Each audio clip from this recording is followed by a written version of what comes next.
Hey everyone! Before we start, I need you to understand one brutal, shocking truth about Guts and Blackpowder. You think you're playing a historical zombie game, fighting to survive. You're not. You're fighting a losing war against a spiritual curse you and your fellow soldiers earned.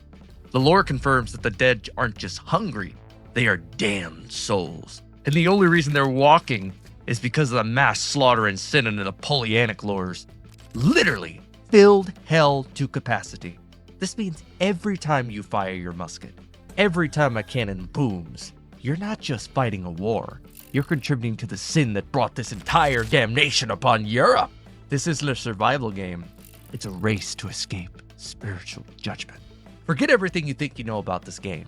Today, we're doing the definitive breakdown. We're tracking the blight from its origin all the way back to its heartbreaking final escape in Paris. If you want the full story on why this game is fundamentally doomed, stick around. Let's dive in.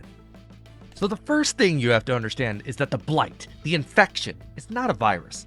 Don't even think it's biological. The core piece of lore is straight up biblical and kind of terrifying. Hell is full.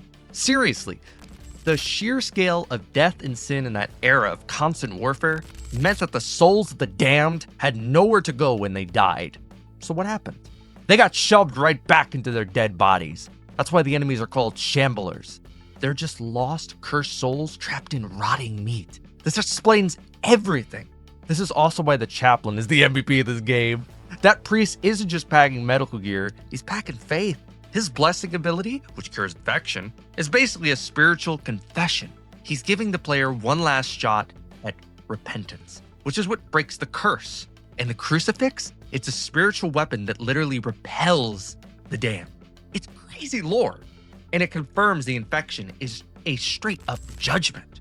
Chronologically, the blight started small during the Russo-Turkish War, but it went nuclear after Napoleon's army got hammered and retreated from the burning of Moscow in 1812. The stage was set.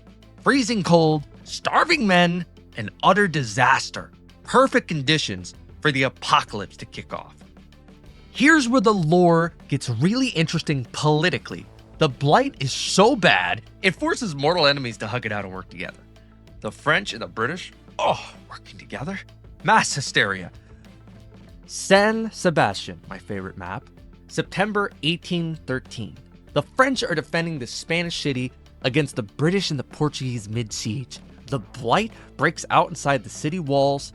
What do the French do? They realize they're screwed, so they actually release their own prisoners of war. Suddenly, the British and French are best friends, fighting side by side to escape to the harbor ships. It's the moment the coalition against Napoleon becomes the coalition against the blight. That unity is essentially at Leipzig, October 1813. This was the biggest battle of the entire Napoleonic era, but in the game, it turns out to be a total meat grinder where everyone, Austrians, Prussians, French, has to team up to escape the overrun city. The climax here is heartbreaking. Featuring Jacob, the French engineer, you're pinned down, and Jacob needs to blow the final gate. He uses a powder keg, but this is a fantastic lore detail, the fuse is way too short. Jacob blows the gate open instantly, but it kills him right there. It wasn't a sacrifice where he runs away, it was an instant death to save the day. The entire map ends with you racing over another rigged bridge before it explodes, because betrayal and bad luck are just a part of life now. After running for 2 years, humanity starts fighting back smart. This brings us to St. Petersburg, June 1814. This is a massive victory for the Russian forces. They've successfully defended a bridge, evacuating thousands of citizens. You actually get to raise a flag at the end. It's one of the few real wins in this timeline. This is also where we meet the best character, the hobo. He's not just a random vendor, he's an ex-military guy, probably a deserter or a survivor, trading the loot you collect for military supplies. He's the ultimate survivor. He knows the economy is based on plunder, not gold. But the hobo story is a tragedy. Even the ultimate survivor can't make it. After helping the Russian army through wave after wave, he's killed while scavenging. And it's the most messed up moment in the game. He comes back as a shambler in the final wave, still dragging his supply carriage. It's dark detail that shows no one is safe from this curse.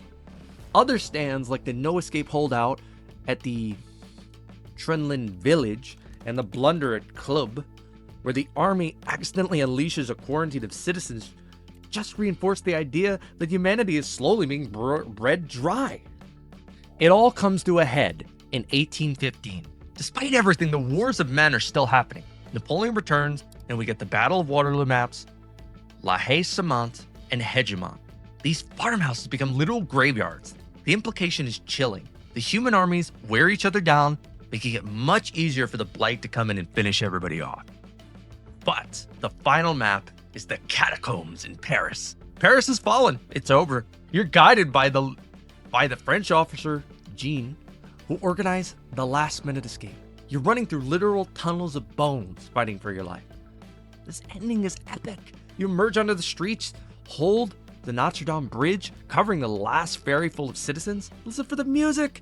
1812 overture swells. Cannons and church bells lining up with the action. The overture was originally written to celebrate Russia's victory over Napoleon, the same retreat that started the Blight. It's a huge symbolic moment, marking the final, ultimate defeat of the entire Napoleonic era. The players make it out, but Jean, the hero who organized the whole escape, is left behind. His sacrifice, like Jacob's, is the only way anyone survives. So that's the story. Is it a tale of faith, sacrifice, and an angry god, or universe saying no more? You start fighting each other. You end up fighting for the last ferry out of Paris. What's this map in your opinion? There's quite a bit of them. Let me know in the comments. And I'll see you guys in the next